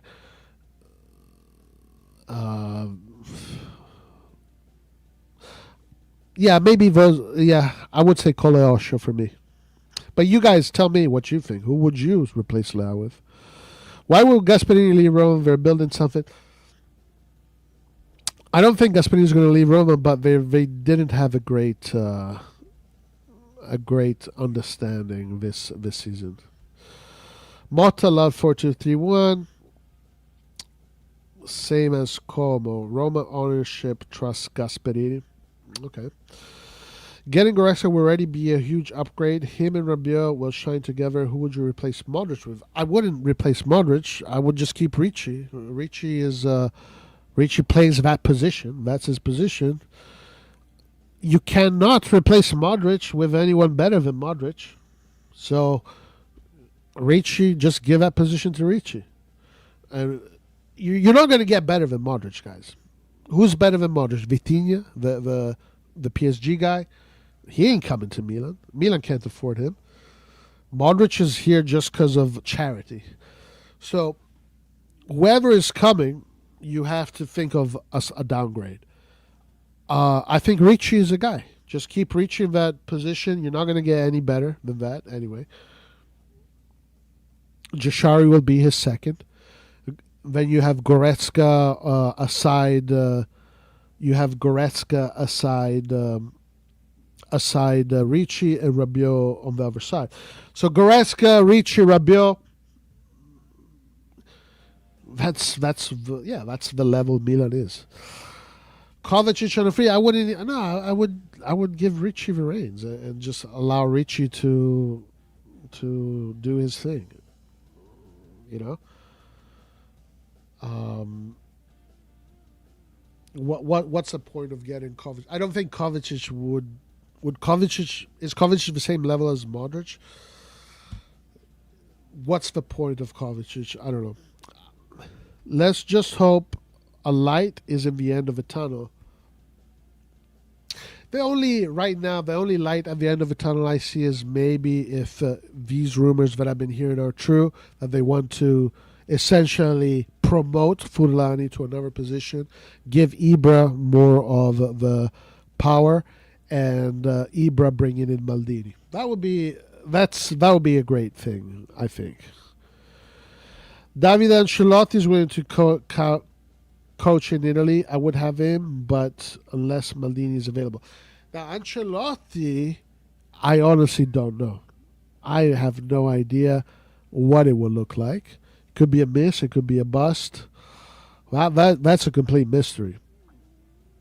Who knows? That for me, that's a complete guess. Because he's never really had big experiences, so that would be a total shot in the dark. Davide Ancelotti.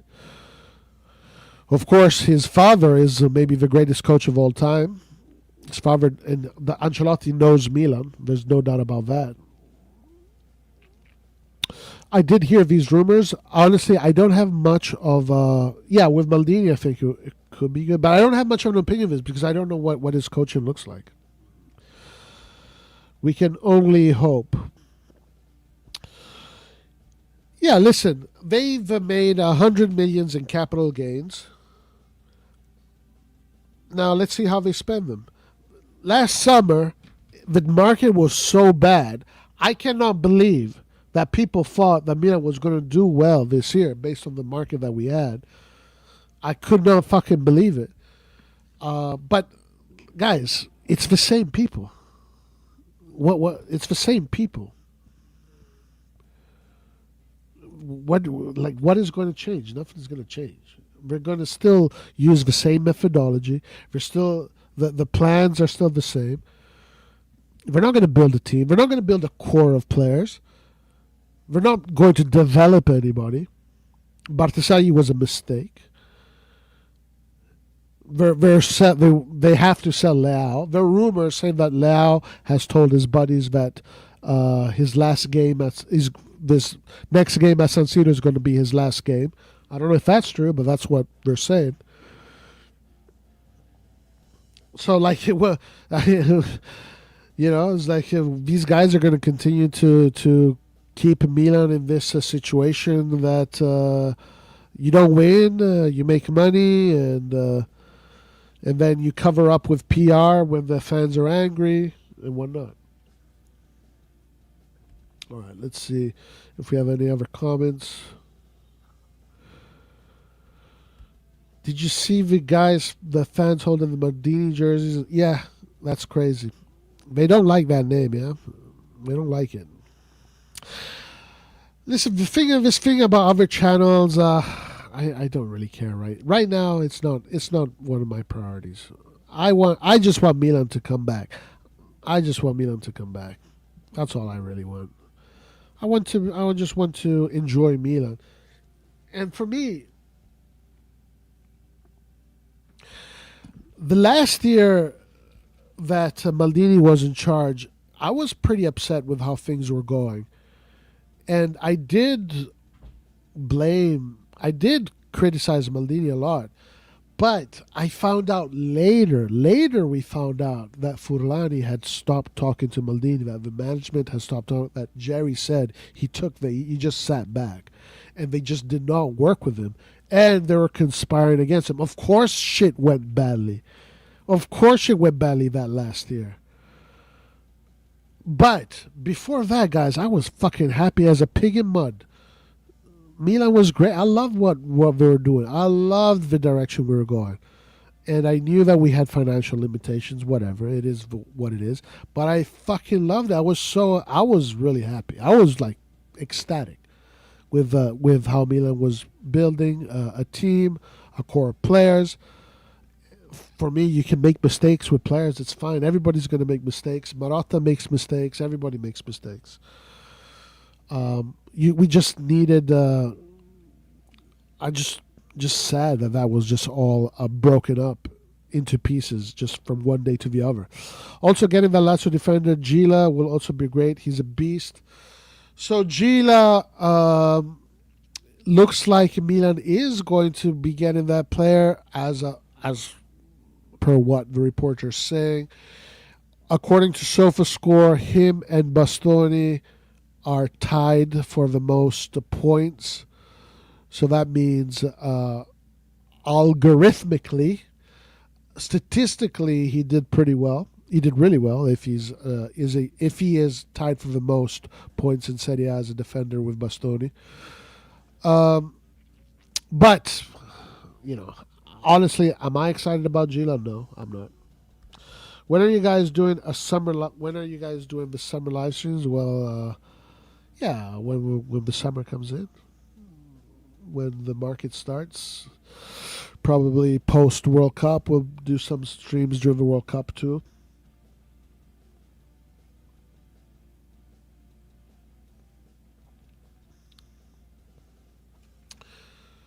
This is what I would do with Milan.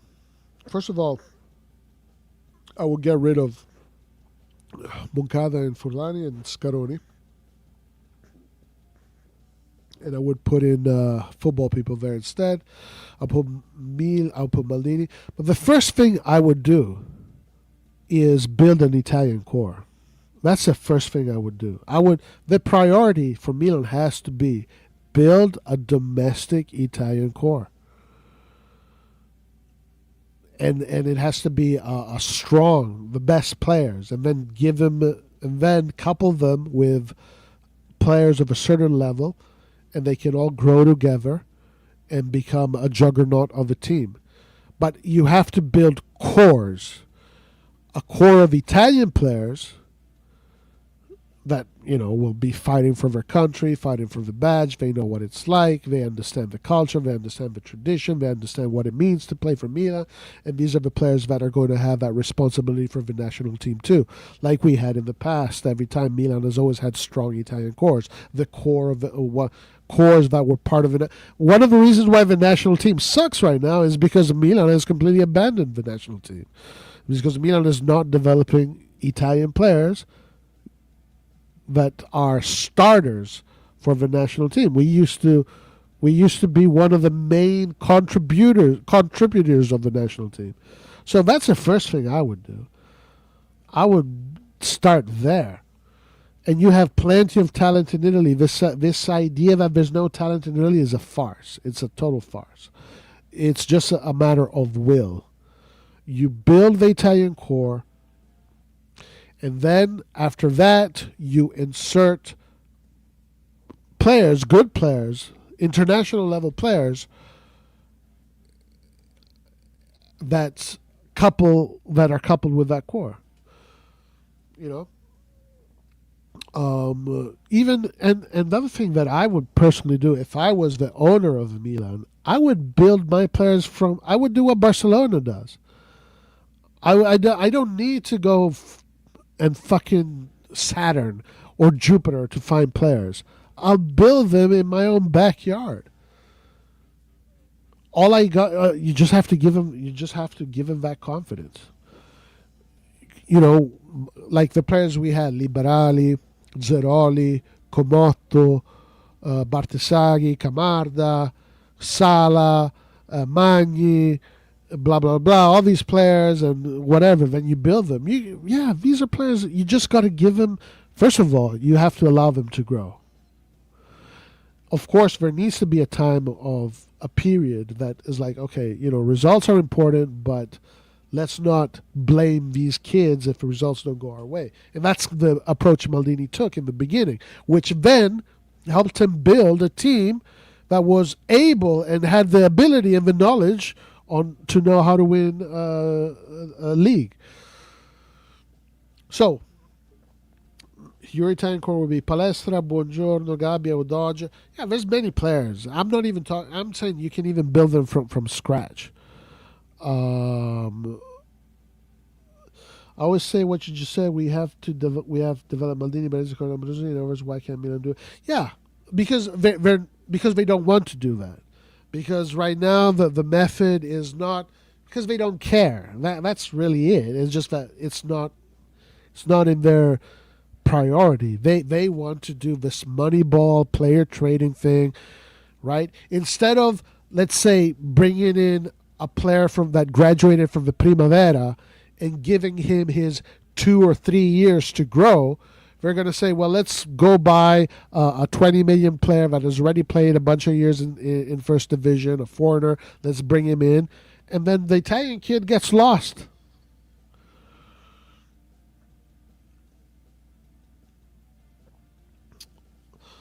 No, this is not true, brother. This is absolutely not true. Listen, I follow the youth Italian national teams more than anybody else that I know. Okay?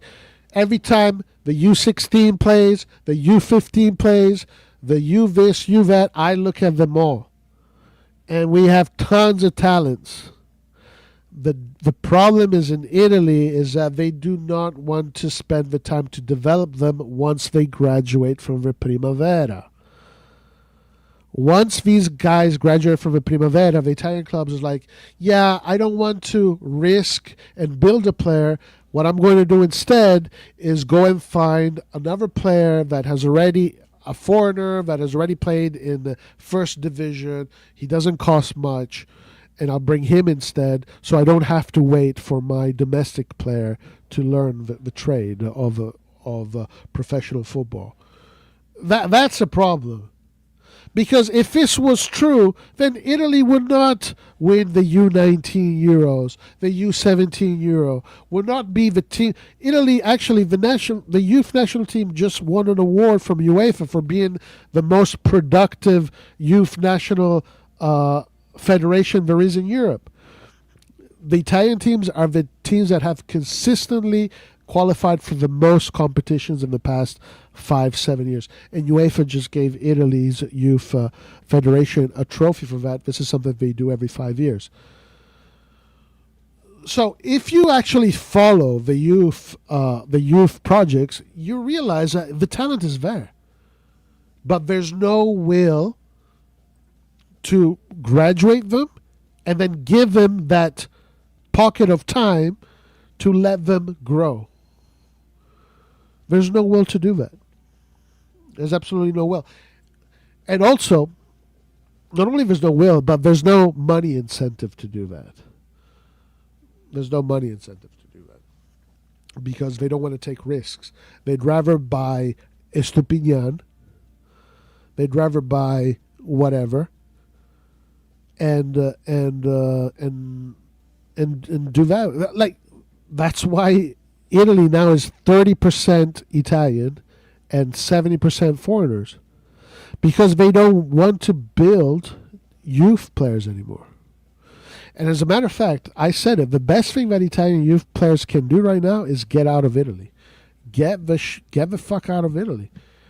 Build your trade and look at Borussia Dortmund. Borussia Dortmund has 3 Italian youth players, one that are all getting headlines: Inacio, Reggiani, and Mane.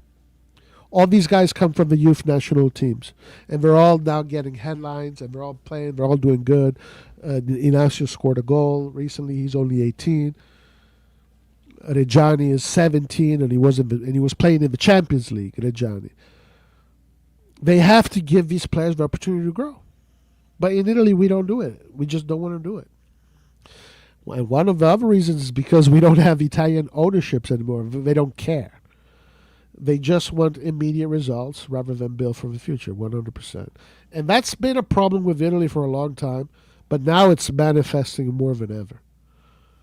You get teams like Udinese, man, these teams are I mean, it's not just, it's most of the teams in Serie A.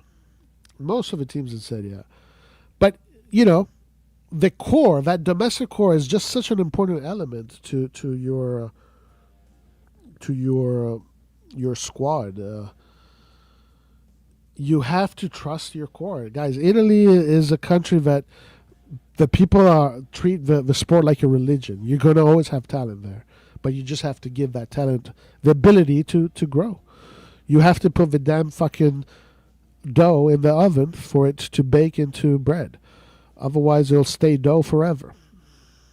All right, guys. Having said that, everybody, thank you very much for joining me today. I'm going to try and be live more often. Of course, it's just things are busy, but I really appreciate everybody's input. And let's see what happens in these next 2 games. I don't know if it's going to be tough because the environment is really bad right now. And it's not just the outside environment, but it's the inside environment. Everybody is on edge. And watch out for the next 2 games, guys. Watch out for the next 2 games. I think there's a good chance that Milan might not make the Champions League. There's a good chance because right now the team is really in a shambolic state. And Genoa, you just a tie against, if you don't win both of these games and you just tie one of these games, like against Genoa at the Marassi Stadium, which is a possibility. We've seen this tons of times, especially this season with the ties. If Milan goes in Genoa and ties that game, guys, we're out of the Champions League. I mean, it depends. It still depends on the other teams. Roma has Lazio they have to play. That's a tough game. Como has their games they have to play. All the teams will win in both games. Yeah, if we win both games, we're good. If we win both games, we're going to be going to the Champions League for sure. But one false step, and that false step, guys, don't be surprised if it happens because the situation is shambolic. The fans are pissed off right now. The environment is toxic as fuck. The people running the club are all fighting against each other. When they read the newspapers, they're reading that Tade is out, Furlani's here, Ibra's taking over, Maldini's going to come back, this, blah, blah, blah, blah. It's terrible state. It's a terrible environment for a team to win right now. So, guys, watch out for these next 2 games. If you want Milan in the Champions League, pray hard. Anyway, guys, thank you, Kiko. Thank you, brother. Much love and respect to you too, and to everybody else in chat. Thank you, Fahadino, for joining. I saw you said bye later, and everybody else. AJ, see you next time. Peace.